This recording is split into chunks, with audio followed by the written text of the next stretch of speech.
Before Dragon Ball Super, one of the biggest questions in the Dragon Ball fandom was what happened to Goku after his battle with Frieza. What if we didn't just get a few glances, but an entire special or arc dedicated to his time in training on planet Yardrat? As Goku screams out in helplessness after the defeat of Frieza, there's nothing left he can do to avoid his demise along with Planet Namek.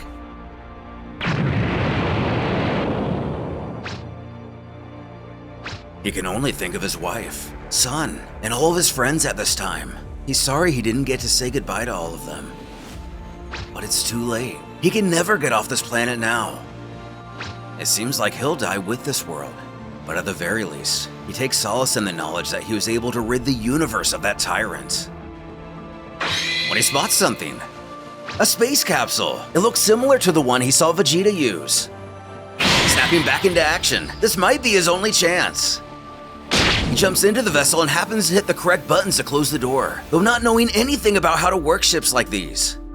He can only button mash and pray that this goes his way. And as fate would be on his side, he rapidly propels to the sky. Although escaping the planet's destruction, he has no idea where he's going. But one thing's for sure, he will find his friends.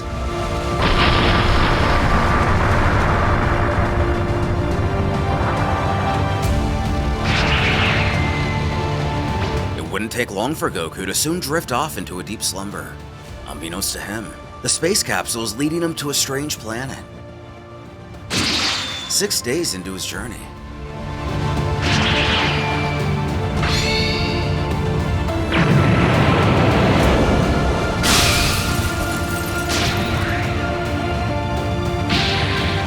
Crash landing on a foreign world. The native people quickly rush to see what the commotion's all about. One becoming concerned seeing his injured state. At the planet's capital, a fishy face offers an up-close greeting to our protagonist. Alarmed and springing out of bed, Goku questions where he is and who they are. Who introduces herself as Nori, which is the seaweed that acts as a binder or glue to sushi. She explains to the spaceman that he's currently on planet Yardrat. But planet Yardrat? He's never heard of that before. She inquires where he comes from. From which world does he hail? Prompting him to return the courtesy. His name is Son Goku, and he comes from Earth. Moving past the initial formalities, she then tells how his arrival has caused a lot of fear. Cards on the table, she pleads for him not to attack them as they're a species of pacifists. Other than that, he can take all the time he needs to regain his strength.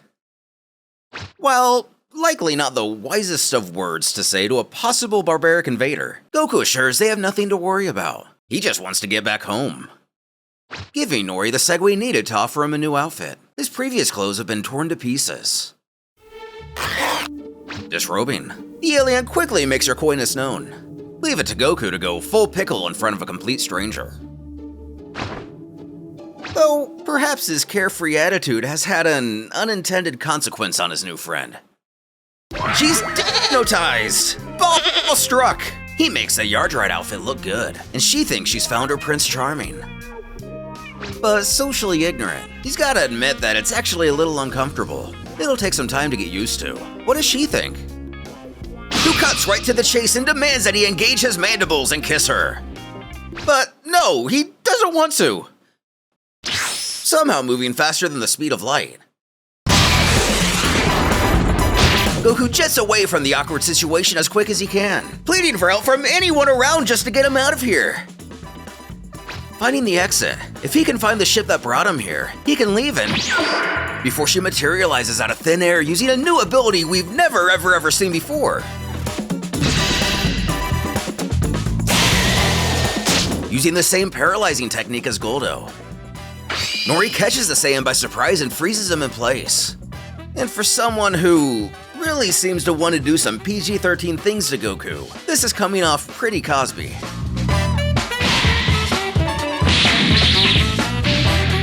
Smashing him in the face like a refreshing can of twisted tea. The warrior can't help but laugh that it looks like Chi-Chi has gone and turned herself into a Yardrat. She playfully, and kinda creepily, taunts wherever he goes, she will find him. Her love can't hide from her.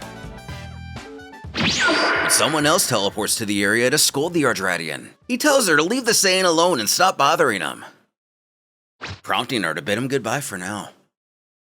The other requests their visitor's forgiveness for her attitude, something Goku simply tries to uncomfortably laugh off. Apologizing, the man puts 2 fingers to his forehead and instructs that he must come with him.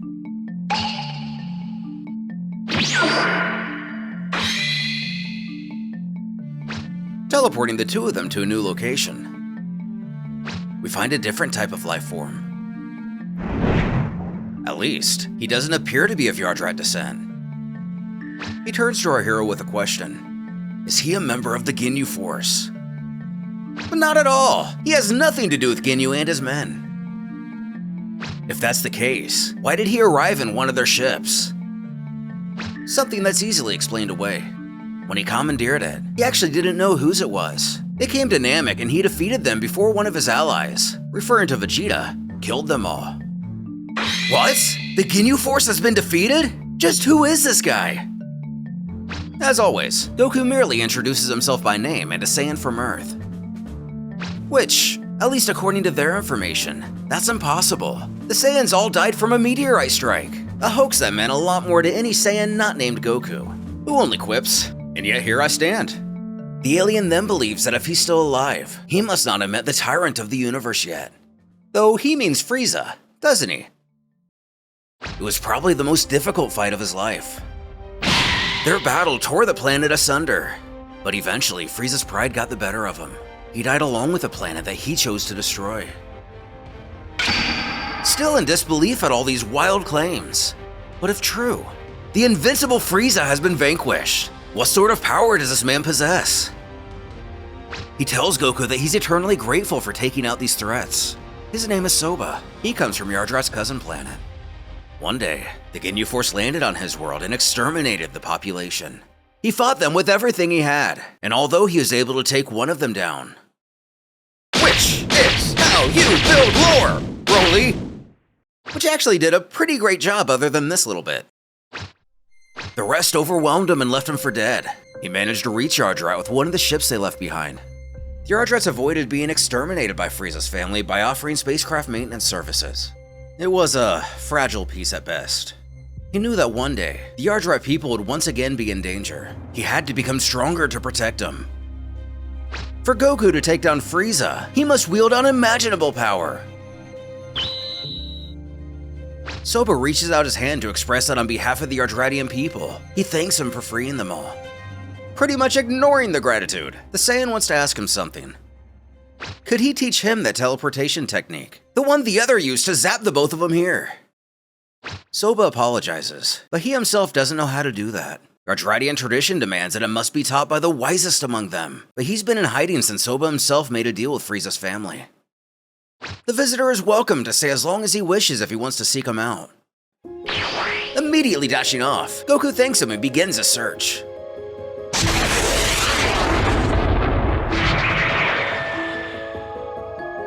Unable to sense this wise guy's location, Goku has been flying for hours now.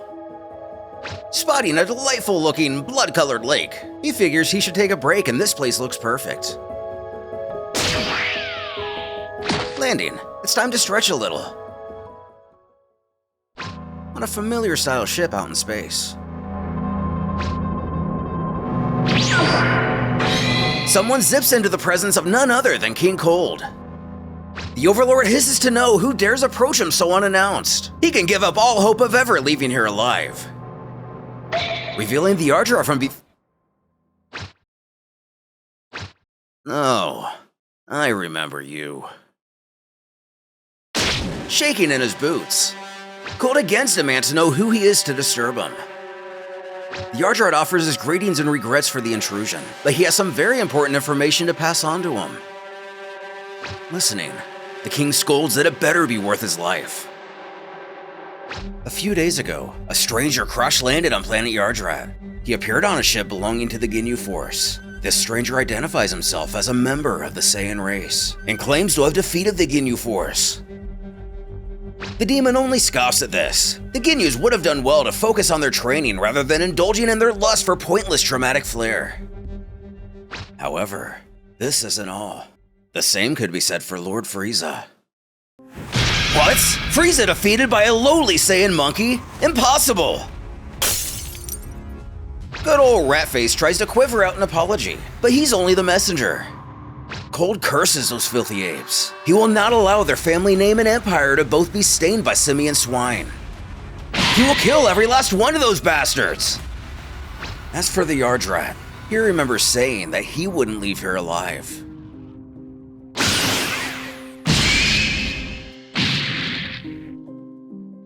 Getting what he deserved, Cold rushes out to demand his pilots immediately chart a course for Planet Namek. And someone get over here to clean up this mess! Back on Yardrat.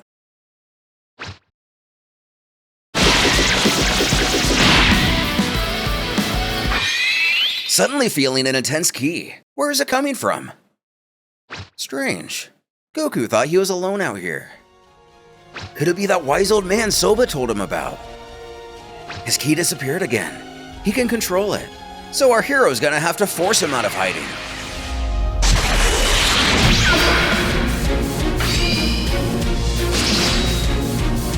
The idea working like a charm. Goku finds himself face to face with an old Yardratian. He tells the Saiyan that he has a really strange way of welcoming people. Who is he and what does he want? He introduces himself as Goku. Is he the wise Yardrat? He's been looking for him for a while. Who confirms he is indeed, before instructing him to follow. Inside the cave. The old man was kind enough to prepare a big meal for his visitor, and he cooks pretty well. As his host can see, Gofish here is such a dirty glutton. He's eaten almost all of his provisions. He's a very strange man. Although, Goku could say the same about the Yardrats. They have some amazing abilities. Could Grandpa here tell him more about them?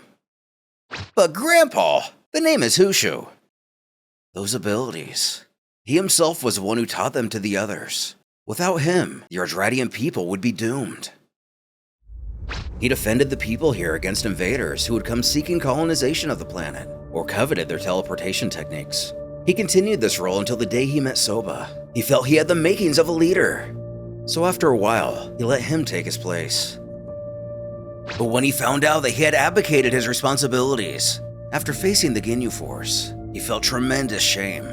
He believed himself to have somehow made an error in judgment leaving Soba in his stead, so he exiled himself to this region. However, he doesn't have to worry about that. Goku's already taken care of the Ginyu Force. And, really? Really and truly? How can he ever thank him? Predictable as ever, Goku suggests a one-on-one match between the two of them, an idea the old-timers happy to grant. With Goku making friends with the natives of this world, and some not-so-natives, how long will it take him to master the instant transmission? And with the traitor Yardrat alerting King Cold to the situation, does this mean Goku's presence on Yardrat is ultimately what led to Frieza's survival?